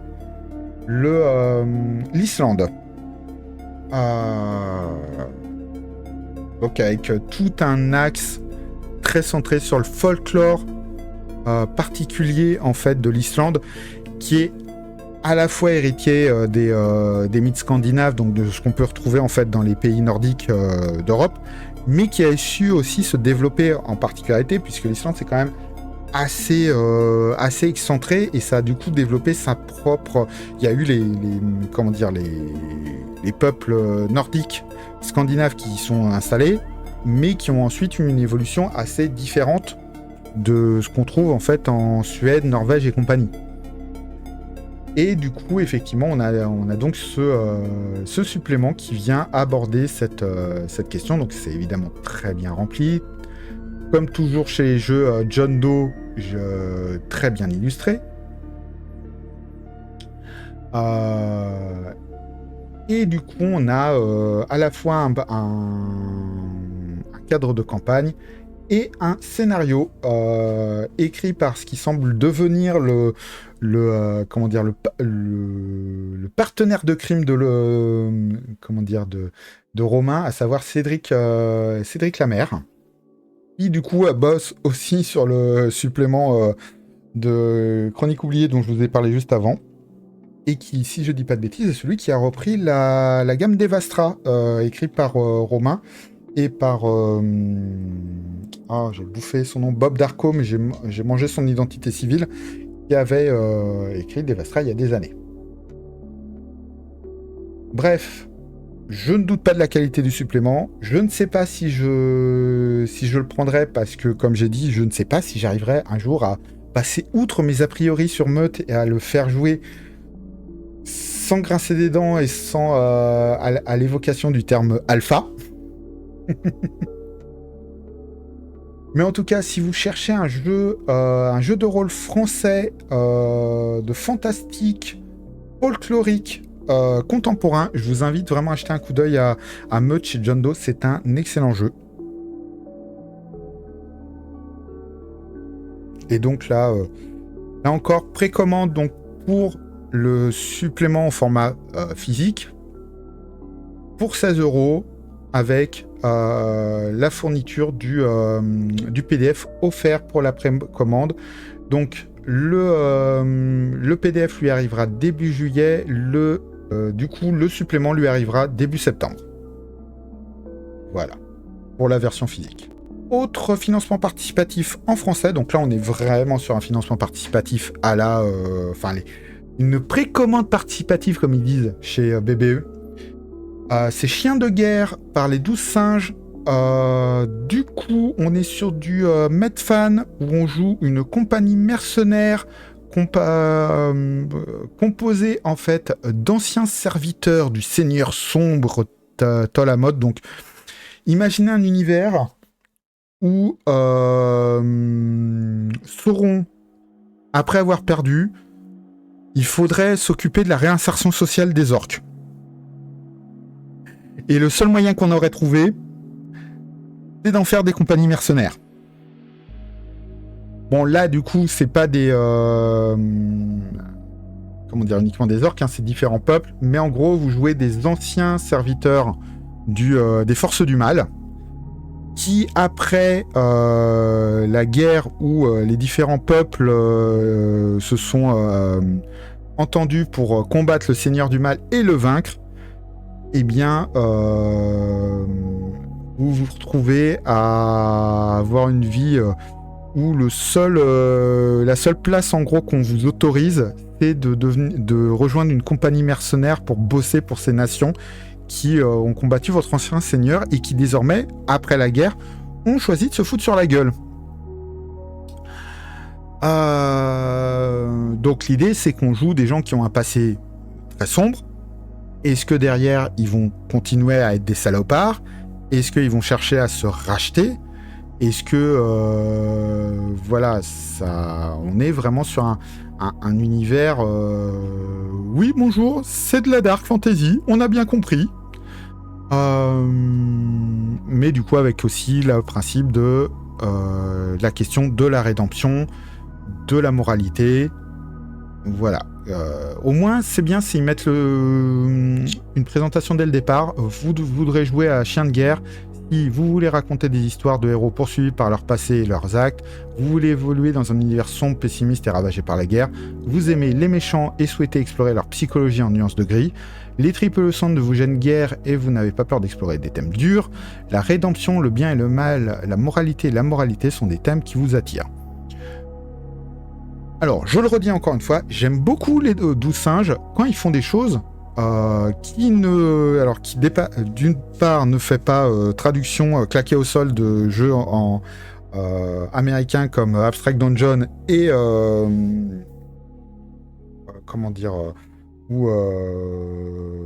c'est quoi qu'ils ont adapté là avec le système Lumen récemment qui m'a valu le fait de me faire ban de leur page Facebook. Mais par contre, là je dois dire que on est sur un univers, bon, original je dirais pas, enfin un univers qu'ils ont développé eux-mêmes, parce que je vois les références, effectivement, à la Compagnie Noire, à Berserk et tout ça, on les voit à 10 mètres.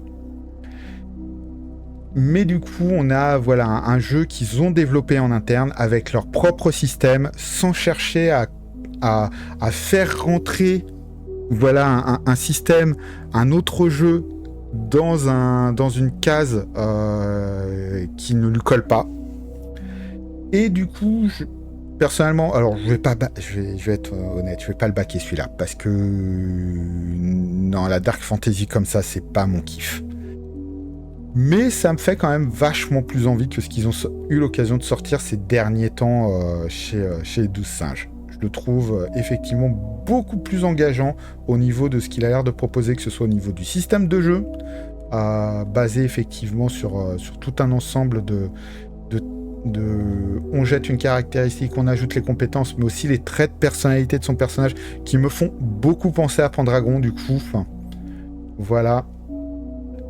Donc, ouais. On va voir ce que... à surveiller. En tout cas, ça a l'air très intéressant. Pas ma cam. Mais si vous êtes amateur de Dark Fantasy, je pense que c'est un projet qui peut vous intéresser. Il reste 6 jours pour participer. Ils ont largement défoncé leur objectif. Puisque 263 souscripteurs, on est à 39 000 € sur un objectif qui était à la base de 7 500. Pas de pledge full PDF, mais par contre vous avez le livre de base plus PDF pour 39 €. Livraison avant Noël de cette année, donc normalement le projet a l'air d'être bien avancé. Le bouquin du livre de base plus les chroniques du meneur, donc qui ont l'air d'être une série de scénarios, c'est pour 78 €. Et avec l'écran, ça sera 103 €. Je me demande du coup s'il n'y a pas la possibilité de choisir. Si je prends les options seules. Si, du coup, on peut prendre le PDF seul pour 21 €, mais ça demande de passer par l'option, par le choix accès aux options. Donc si vous êtes intéressé uniquement par le PDF, vous pouvez l'avoir pour 21 €. On quitte la section des projets en français pour un jeu de rôle en anglais écrit par un Français. C'est encore Kobayashi. Mon Dieu, en quelques mois, c'est le 3e projet que je vous présente de Kobayashi, je crois. Ça s'appelle Dark Leningrad et c'est un jeu de rôle dans une Union soviétique qui n'a jamais existé. On est en 1995. On est dans une version souterraine. Donc, en gros, en 1995, dans cet univers, contrairement au nôtre, l'Union soviétique ne s'est pas effondrée en 1991. On a, du coup, en 1982, une guerre qui s'est déclenchée entre la Chine et les USA. L'Union soviétique existe toujours. Et est en guerre avec les États-Unis et la Chine. Un Léon Brejnev cybernétisé dirige le pays. Une vaste cité souterraine a été créée sous la ville de Leningrad. Et à la suite l'explosion d'une bombe américaine au-dessus de Leningrad, il y a tout un ensemble de phénomènes étranges qui se déroulent dans les ruines de la ville et dans la ville souterraine, qui a du coup été abandonnée par les habitants normaux de l'Union soviétique, et qui du coup a été repeuplée avec les dissidents, les criminels, les agents étrangers. C'est ce qu'on appelle le Dark Leningrad. Donc, on joue en 1995. Vos personnages sont des dissidents. Ils doivent vivre dans une ville qui est remplie d'agents du KGB, d'espions de la CIA, d'expérimentation et de phénomènes étranges, de gangs, d'officiers corrompus. On est donc dans une uchronie soviétique fantastique, une espèce de mélange, je sais pas moi, de Stalker un petit peu pour le côté anomalie qui pop dans un cadre soviétique, mais dans un univers clairement urbain, là où effectivement Stalker lui se déroulait en fait dans les ruines et dans la zone sauvage autour de Tchernobyl.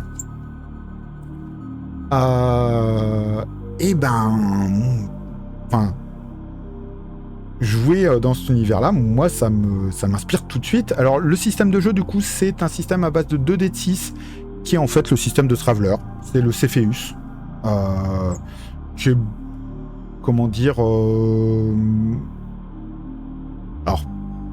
c'est pas un système génial, mais c'est un système qui fait le taf. C'est en gros, vous lancez 2 dés de 6, vous ajoutez un attribut et une compétence, et il faut faire 8 ou plus pour réussir. Voilà, c'est très simple au niveau du système de jeu. Bref, on est sur un univers, moi, qui me parle. Comme toujours avec les projets de Kobayashi, on est quand même sur quelque chose de franchement original.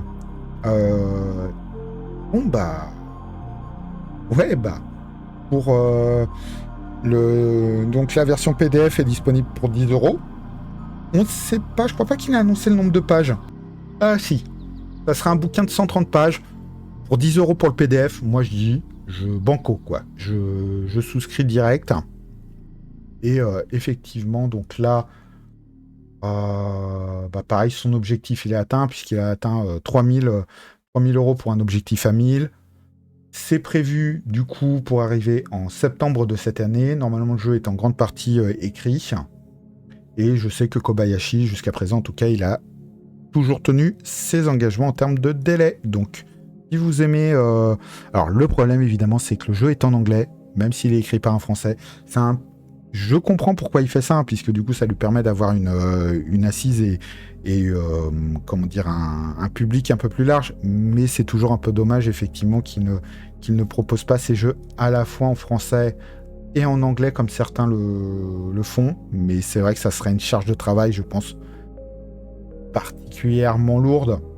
Donc je peux comprendre effectivement qu'ils choisissent de ne pas y aller dans cette direction-là.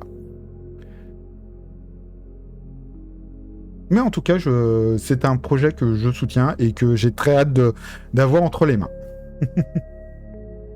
Maintenant, on va pouvoir passer du coup au projet purement anglophone, si je puis dire, avec le livre des mondes, des mondes sans nombre. À plusieurs reprises sur cette chaîne, j'ai eu l'occasion de vous parler du travail de Kevin Crawford. Kevin Crawford, donc, qui est l'auteur de Star Without Number, World Without Number, Godbound, City Without Number,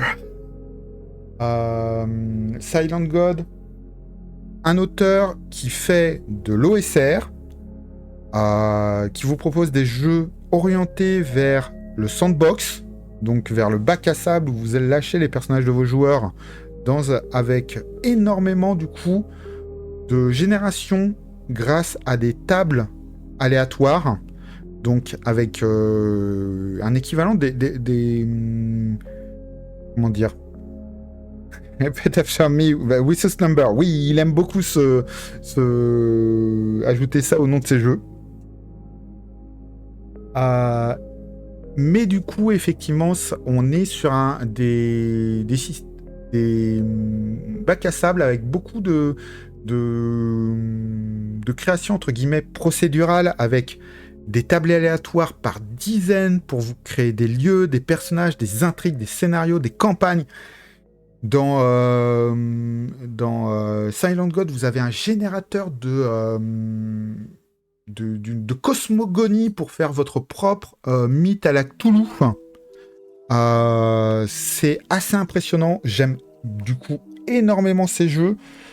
J'ai eu l'occasion de beaucoup m'amuser sur les quelques parties de Godbound que j'ai eu l'occasion de faire. J'ai fait aussi une partie de Silent God que j'ai adoré et j'ai beaucoup kiffé toute la partie création d'univers avec les tables aléatoires. Et du coup, il a décidé cette fois de ne pas vous proposer un jeu de rôle rempli de tables aléatoires, mais de vous proposer plein de tables aléatoires pour votre jeu de rôle. Donc on a ici, il a bien compris que ce qui était son point fort avant, au-delà même du système de ces jeux et tout ça, c'était de proposer des outils de création d'univers, de création d'intrigues et compagnie. Et du coup, il nous propose un bouquin qui est système agnostique, comme on dit, qui n'est pas lié à un système en particulier. Je ne sais pas, je pense que ça a l'air, vu la petite présentation du petit château fort, je pense que ça va quand même s'orienter vers les univers Medfad. Mais en tout cas, on va avoir des outils pour créer ses cosmologies, sa géographie, ses peuples, des religions, sachant que du coup ça c'est des outils qu'il a déjà développés, entre autres pour Godbound, l'histoire et nation, des choses qu'il a déjà développées pour World Without Number, village et cité, les cours et les intrigues qui les relient, les monstres et démons, les donjons et les ruines, sachant que ces outils de création de donjons sont banger. Du coup, c'est quelque chose qui ne vous servira que si, comme moi, vous avez un humour un petit peu particulier pour les tables aléatoires et les outils de génération d'univers dans ce type-là. Mais en tout cas, moi j'ai baqué les yeux fermés, hein, soyons clairs. Et du coup, c'est prévu pour une sortie en juin 2027, donc c'est pas pour tout de suite. Par contre, ce qu'il a annoncé très clairement, c'est qu'au fur et à mesure, en fait, où il va générer, où il va écrire les différentes tables aléatoires, il va les mettre à disposition des backers. C'est-à-dire qu'en fait, à partir du moment où la fin, où le financement participatif se termine, jusqu'à la sortie du bouquin complet, on va régulièrement recevoir des parties du bouquin sur lesquelles il aura bossé et tout ça. Donc là, c'est encore disponible pendant 25 jours. Il est à 121 000 $ sur un objectif à 34 000. C'est bon. Et c'est bien, casé. On a un premier pledge PDF à 20 $. Je sais pas s'il annonce le nombre de pages déjà, mais connaissant le mec, il va pas pouvoir s'empêcher de faire un pavé. Les bouquins de Kevin Crawford, c'est souvent des énormes pavés de 500-600 pages. Bon, là, il y a toute la partie jeu de rôle qui saute, donc on va dire, allez, je sens bien le 200-300 pages bien remplies de tables aléatoires. Du coup, vous avez le pledge PDF à 20 $, donc environ 18 €. Il y a des pledges ensuite qui impliquent en plus du PDF, le livre en format écrit, mais avec livraison possible uniquement aux États-Unis ou pour beaucoup plus cher, 120 $, donc 104 €. En Australie, Canada, UE et Angleterre, parce que Trump. Voilà. Pourquoi c'est cher? Parce que Trump. Et du coup, je suis pas sûr de son move là de déjà définir un prix pour des envois, sachant qu'à tout moment il peut donc décider de réaugmenter de 100% les frais d'envoi, même pour l'Union européenne ou l'Australie. Le mec est pas stable, quoi. Je suis pas sûr que ce soit ton meilleur move, le prix à l'étranger, même en mettant une marge importante, Kevin. Et enfin, dernier financement participatif dont je voulais vous parler ce soir, le supplément destiné aux meneurs de jeu pour Exalted Essence. Donc Exalted Essence, c'est la version simplifiée de Exalted 3e édition. Exalted, c'est le jeu de rôle Shonen Fantasy, je vois pas d'autre terme pour le désigner, de White Wolf, qui a été repris qui est développé aujourd'hui par Onyxpass. Onyxpass n'est pas propriétaire de la licence, ça appartient toujours à White Wolf, mais c'est Onyxpass qui a l'autorisation de exploiter le jeu. Et du coup, on a Exalted, c'est un univers donc médiéval fantastique où vous jouez des exaltés, des êtres qui ont été choisis par les dieux pour recevoir des pouvoirs. C'est clairement inspiré de tout ce qui est shonen à gros pouvoir, de Dragon Ball Dai no Daibuken, l'aventure de Dai, et ainsi de suite. Et vous jouez des êtres à gros pouvoir qui vont changer le monde, choisis par les dieux. Et du coup, on a eu 3 éditions de ce jeu, dont une 3e édition qui fait 780 pages. C'est un pavé injouable, sachant que en plus il existe une dizaine d'exaltés différents dans l'univers et que le bouquin de base ne permet de jouer qu'un seul type d'exalté, les exaltés solaires. Et qu'après, il faut acheter des suppléments de 500 pages pour pouvoir jouer les autres types d'exaltés. C'est une usine à gaz monstrueuse. Pour un univers que moi j'adore, mais un système de jeu qui peut être intéressant, mais qui est gangréné par le fait d'avoir des pouvoirs par centaines, partout, des sous-systèmes sous les sous-systèmes. C'est un bordel. Mais du coup, ils ont décidé de sortir une version simplifiée. Alors, qui reste pas non plus... comment dire... c'est pas du narratif ultra simple. Hein. On reste sur un jeu, on va dire, dans un niveau moyen de complexité du système et de richesse de celui-ci, mais qui surtout permet, dès le bouquin de base, de jouer tous les types d'exaltés différents en essayant de trouver les pouvoirs qui sont communs à tout le monde et de partir sur ça, et ensuite de créer des petites exceptions à droite à gauche pour représenter les particularités de chaque type d'exalté. Donc j'aime beaucoup cette version d'Exalted. J'aime beaucoup Exalted de base. Hein. J'ai kiffé la première et la seconde édition. La troisième édition m'a achevé avec ses 700 pages plus là. Mais du coup, Exalted Essence est un très bon compromis si vous avez envie de découvrir le jeu. Et du coup, on a eu un supplément qui décrit un peu plus l'univers. On a eu un supplément sur des options pour les joueurs. Et là, on a un supplément pour les meneurs de jeu. Qui va donner en fait un gros bestiaire qui va avoir plein de systèmes et de sous-systèmes pour enrichir. C'est bien s'ils ont simplifié, mais ils vont remettre des options dans tous les sens. Mais du coup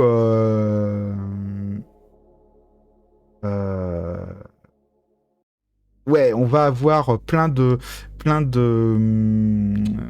comment dire, d'accroches d'aventure, de cadres de campagne pour exploiter un petit peu la richesse, parce que c'est ça Exalted aussi, c'est une gamme, un univers qui est extrêmement riche, que je vous invite à découvrir, parce que bon, moi je l'adore, mais je suis pas voilà, je suis tombé dedans dès sa première édition, donc je ne suis peut-être pas très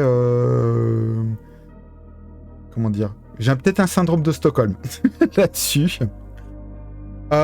Du coup, les différents pledges possibles, vous avez un pledge PDF à 25$. Et je vous conseille de prendre que celui-ci, parce que pour les mêmes raisons, on est sur une publication américaine, donc avec les frais de port depuis les US, ça coûte une blinde. Donc si vous backez, je vous invite à backer uniquement PDF. C'est encore disponible pour 13 jours. Et du coup, c'est prévu pour une sortie en décembre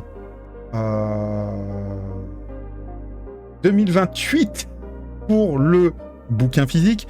Mais en gros, il faut savoir que Onyx met à disposition les PDF au fur et à mesure de l'écriture. Donc généralement, on a un manuscrit utilisable 1 ou 2 mois après la fin de la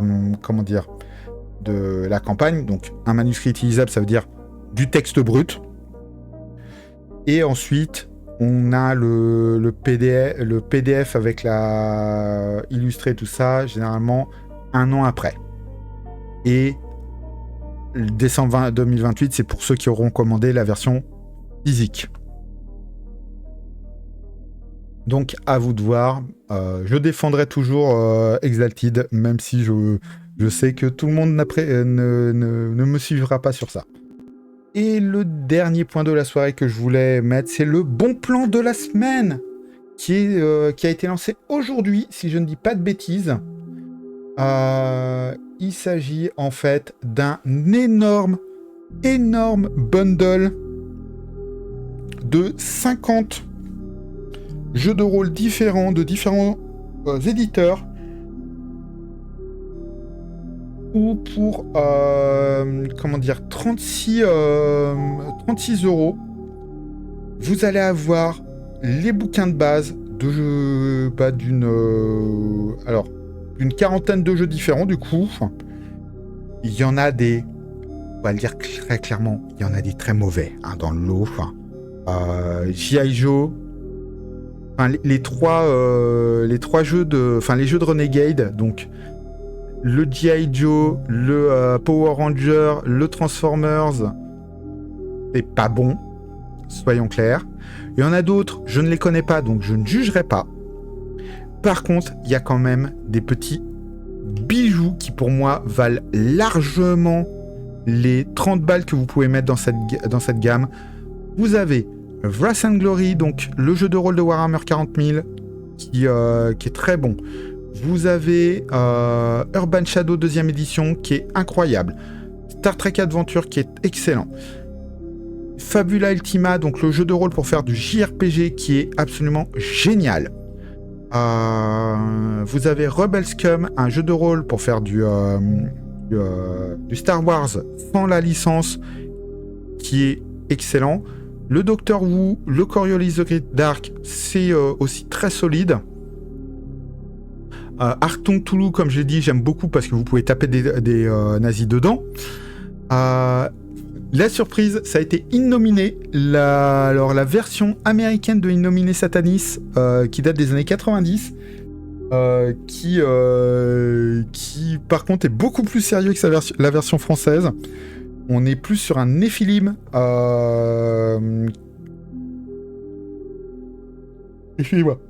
un Néphilim chrétien que le jeu de rôle très humour noir que nous avait pondu Cyrose. Vous avez Soulbound, le jeu de rôle basé sur Age of Sigmar que j'adore. Blade Runner que je n'ai pas lu mais dont j'ai beaucoup entendu de bien. Vous avez The Strange que j'apprécie énormément. Memento Mori qui est un excellent jeu de dark fantasy basé dans l'Europe du XIVe siècle où vous jouez des pestiférés qui, de par leur contact, leur approche de la mort, disposent de capacités surnaturelles.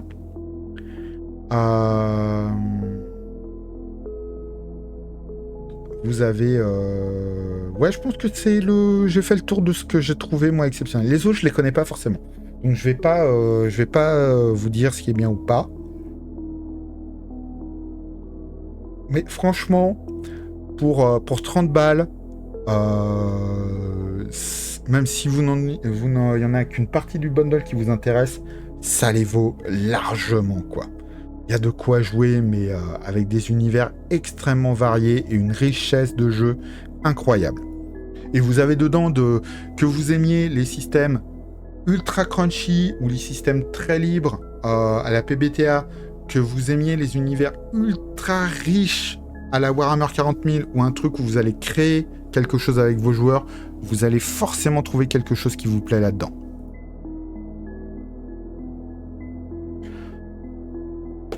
Donc voilà, c'était tout pour cette semaine.